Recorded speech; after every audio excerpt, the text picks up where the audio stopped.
So it's all for play for still. I think so. Do you want to bet against us?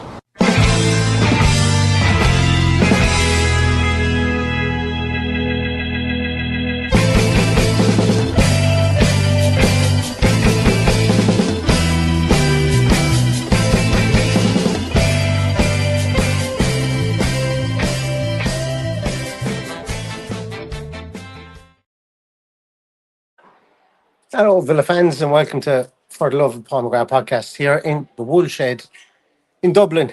As I look down to see people, Villa fans, streaming in. Actually, there's quite a good few of them, but this won't be a long team sheet tantrum. I couldn't get set up anywhere properly. I'm literally here underneath the TV, so I just wanted to come on and talk a small bit about the team sheet tantrum. As I see, Ian Taylor has just walked in the door there, and he's just sitting down. I think he might actually be sitting in my seat. But yeah, so team sheet there today. Look, I suppose it's not unexpected in a lot of ways. Martinez back in goals, Cash, Mings, Torres, Dina, Onana and Kamara make up that midfield pivot. McGinn, Tielemans and Rodgers with Watkins up top. And I think, look, when you look at the bench, you've got Bradley Burrows in there. You have Tristan Rowe in there. They're very young players to be in that bench. And it probably shows that there will be some incoming soon. But yeah, so I suppose I am a small bit disappointed that there isn't a bit more pace in that front four, I suppose, really, when you think about it. Because I was expecting Daniel Mallon to start today, but hasn't been the case. And I know that's going to cause a lot in the comments. I can't bring up the comments here because I'm doing this on my phone, obviously. So I can't see any comments, to be honest with you. But yeah, I think that's going to be definitely a talking point. No Daniel Mallon, no Evan Gassand in there as well. And I think potentially you could be kind of a talking point could be that there is no Lamar Bogart in there going with two left-footed centre halves. I expected it myself. I didn't really expect them to go with playing somebody out of position in Abubakar Kamara or putting a Lamar Bogart in there in a back four, but he's gone with the back four with Torres and Mings in there, and I think that's probably acceptable, I suppose, really. Play your two best centre halves that you have in there, and your two fit centre halves, I think, is the right way to do it. Once again, highlighting the need for us to bring in another centre half. Yeah, but I don't think there's really too much to talk about within the team. When it's expected, we can give out about what we would change and what we would do differently. As in, I would start Daniel Mallon in there. I would probably sit down on Anna and play Tielemans in the 6. Put McGinn in as a 10 and play Mallon on the right hand side. And I think it's strange because in his press conference, he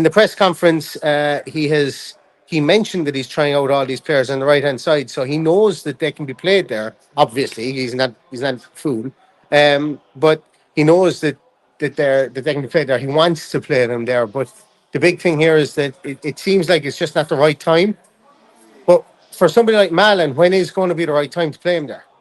Is it a case of fitting John McGinn into the team, which I would not like? I don't think anybody should be fitted into the team just because of who they are. And I'm not saying that John McGinn won't go out today and be man of the match. It very well could be. But, you've got somebody you brought in for 18 million. And last year, you could talk about the fact that he didn't know what he was, or he was, what you call it, he was waiting for, I suppose, waiting for the Champions League. Oh, here comes trouble. He doesn't know what he's talking about, I tell you. That's pretty accurate. Pretty accurate. I can see him here coming up the back stairs. But yeah, Mallon should be starting right wing. I think Mallon should be starting right wing. And if we don't see him, I think we're going to want to see about half an hour him and a half an hour Gassel if things aren't going right. Push Rodgers into the centre, and I think this is a game that Villa need to go and win. I think I can actually get to some of the comments here. Oh, they're after a load of them are after popping up here. Where are we? Tielemans 8-0, 10 McGinn 8-0 winger. Yeah, what a cameo. One Ian Taylor, exactly. Tails is great, and he's it's great to have him here. There's actually a huge amount of Villa fans here. There's probably about 30 of us down here, so hopefully I'm going to get some footage of that as well. I'm trying to vlog this. I won't ever do too many vlogs, I think, on the podcast. And I know, look, I don't want to be stepping on Max Stokes' footsteps or anything like that. But I've had an eventful morning. 2 brushes with the law, put it that way, on my drive cross country from Galway to Dublin today. But that's one for the vlog that'll be coming out tomorrow, hopefully, at some stage. But yeah, interesting. Interesting morning, should I say, driving. But yeah, more on that later. Back anyway to the setup. I just don't see. I don't see any. Like, I suppose I expected this team to be played. It wasn't the team that I would want to be played. But then again, I'm not being paid 5-6 million a year like Unai Emery is to manage this team. So it's probably a moot enough point what I want. But I think the question does start needing to be asked about, you know, we've had the whole off season with Daniel Mallon here. We've had 6 months of Daniel Mallon here prior to the off season. He had a lot of time for training. He wasn't injured much. He was injured for a small bit. Didn't play an awful lot of Champions League stuff, I know, so he wouldn't be in any shape work for a lot of that last year. But you do have to ask when is he going to get his big chance? When's he going to be put in there on a regular basis? But look, I suppose Villa go out and win today 3-0. That question probably won't be asked, going forward, because I think today all that matters is getting 3 points today and then going out against Palace. And essentially, look, you want to get 3 points against Palace, but not lose against Palace and keeping an unbeaten run into the international break in at the start of September as well. I think that's what that's what we're looking for here. Where else are we? Kevin Genius says Emery is making games. I'll try and see if I can share it upstairs. Emery's making games harder than they should be. I don't know. I think he's got a set system that we don't. I certainly don't fully appreciate it because I don't fully understand it. And that's just talking about me. I don't know what other fans are like, but I don't know. Is he making it harder? But we didn't concede against Newcastle last week, and I think that's a positive. We went on a massive run of not conceding at the end of last year, and I think Unai has probably gone back to the mindset of be hard to beat and try and beat teams 1-0 like the year we got in the Champions League. That was what we were doing. We were keeping clean sheets. We were hard to beat. And we were getting scrappy deflected goals like Leon Bailey's against Man City when we beat them. And then we went on to beat Arsenal then afterwards, So it was during that period of time we were incredibly hard to beat. Like, teams were coming to us and going, how the fuck are we going to break this team down? But, it's a dangerous game, I think, always wanting to win 1-0 or be happy with a 1-0 win or a 2-0 win or 2-1 win, should I say. I'm not saying that's what Unai Emery is, but it worked for the likes of Mourinho. It's worked for lots of managers in the past. Alex Ferguson was a big fan of it. George Graham, even going back to that great Arsenal team, 1-0 to the Arsenal and stuff. And Unai Emery has proved he can do it with this back four and do it with this team, essentially. So maybe he's trying to recreate that. And, if he can, and we start picking up 1-0 wins, I'm not going to be too disappointed. I will want more. I will want to be entertained. I will want 2-0 wins, 3-0 wins, 4-0 wins. I will want to see flying wingers because that's the beauty of football.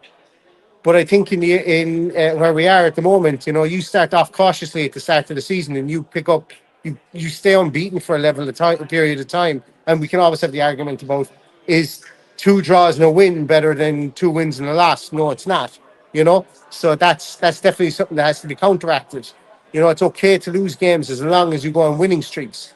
But if you can't go on winning streaks, or if Unai Emery is not fully sure about his front attacking four currently, and he's talked about getting reinforcements in there, maybe he's going to play conservative until the end of the transfer window. And if he has what he has, then we start to see the reintegration of some of those players. I look, again, I'm like everybody. I scratch my head and I want a bit of attacking impetus in this team. But I could see Yuri Tielemans scoring today. I could see John McGinn having a great game today. They didn't have it against Newcastle, and that's up to them and up to Unai to find a way for them to play better and for the team to be a bit more adventurous and a bit more exciting, I suppose, for the away fans and for everybody watching it on TV.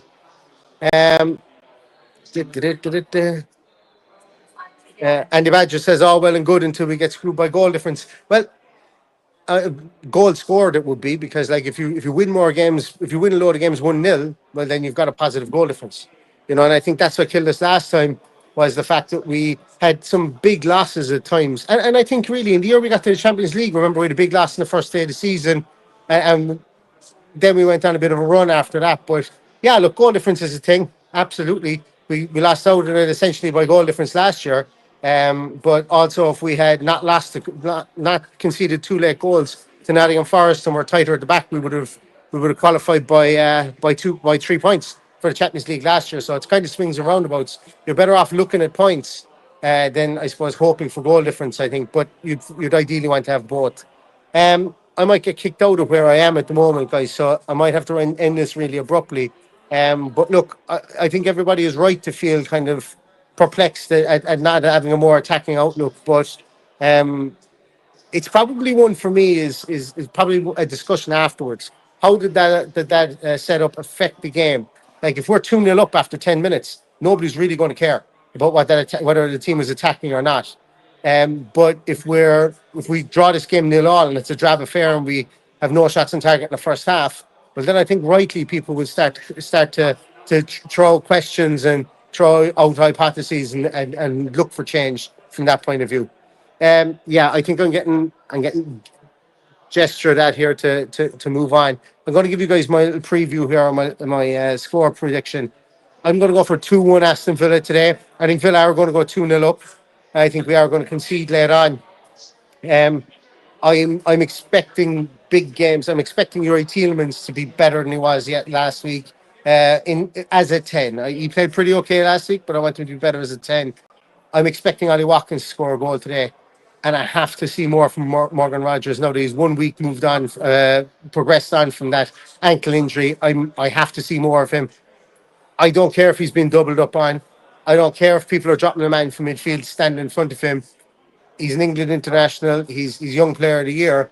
He will find a way, and I'm confident that he will find a way to do that. And look, even if he is being doubled up on, well, then more power to Tielemans, more power to John McGinn to get on the ball and drive forward with it. I'm expecting people to play. I'm expecting all three areas of the field, defence, midfield, and attack, to play complementary football today. Last week it wasn't. It was disjointed. The passes into feet were not there. It was a disjointed transition from midfield to attack. I want it to be complementary the whole way up. Not looking for fluid Johan Cruyff stuff or Guardiola stuff of the mid 2000s. I'm looking for some nice flowing football like we know we can play, and that Aston Villa have played over the last 2 or 3 years. So that's what I'm hoping for, and I think we'll get a 2-1 win. Yeah, I got to go here because I'm kind of in the middle of there's just a toilet here, and then there's a serving area over here, so I'm kind of getting in the way of people serving food. So yeah, I'm going to pop off there. Thanks so much, everybody, for your time. We will jump back on with post-match reaction, and I'll be taking videos throughout the course of the day, so we will have a little bit of a vlog tomorrow. I don't know how good or bad it'll be, but look, it'll be something just to catalogue the day. It's not often I get to meet tons of other Villa fans and watch a game above in Dublin, especially with Ian Taylor. So chat to you again, everybody. Stay safe, stay healthy, and all that's left to say is up the Villa.